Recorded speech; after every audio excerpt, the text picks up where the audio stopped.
Americans learned some absolutely horrible news this afternoon about one of their representatives. Congresswoman Jackie Walorski of Indiana and two of her staffers were killed in a car accident. NewsNation's Kelly Meyer joins us now. Kelly, you knew the Congresswoman personally. What was she like? Well, she was always kind, fair, always willing to talk with us. We spoke with her often, doing interviews with our DC bureau. I know my colleague saying that he just spoke with her just last week and had some of the interview ready to share next week. And now it is just going to be, obviously, just a shock and just sending shockwaves throughout Capitol Hill. Not only her loss, but the two staffers that were with her, two young staffers, 27-year-old Zachary Potts, 28-year-old Emma Thompson, who was her communications director, also in this car with her. And just going over some more of her contributions, the Congresswoman's contributions on Capitol Hill. She was serving for 9.5 years. She was first elected in 2012. Through her time there, she had a focus on farming, national security, supporting our service members. And before coming to Congress, she served 3 terms in the Indiana State House. And then ahead of her career in politics, she and her husband, Dean, spent 4 years as missionaries in Romania. And they started and ran a foundation to provide food and medical supplies to impoverished children.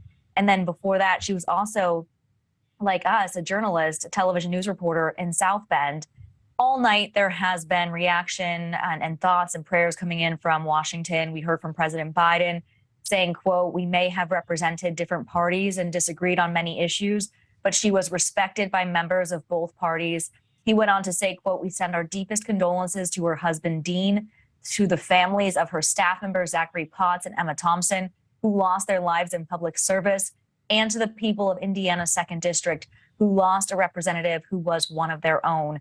We also heard from the Republican leader in the House, Kevin McCarthy, sharing, quote, "She has returned home to be with her Lord and Savior, Jesus Christ. Please keep her family in your thoughts and prayers." Now, flags are half-staff both at the White House and on Capitol Hill.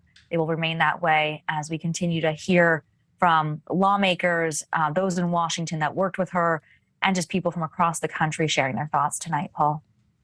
Kelly, we've just got about 30 seconds here. Do we know what caused the accident and what's going to happen to her seat now? Well, we know that the Elkhart County Sheriff's Office say that a car was coming in the other direction, veered into their lane, and it was a head-on collision. So all 3, Walorski and her 2 staff members, as well as the person in the other car, are now dead. The investigation is continuing. As for her seat, normally there is a special election that would happen to complete the remainder of her term, and then also Election Day, November 8th, for the full term. But of course, you know, not only is she leaving her seat empty, but just such a void here on Capitol Hill. There was so much work that she had yet to do, but her legacy will still live on. Absolutely.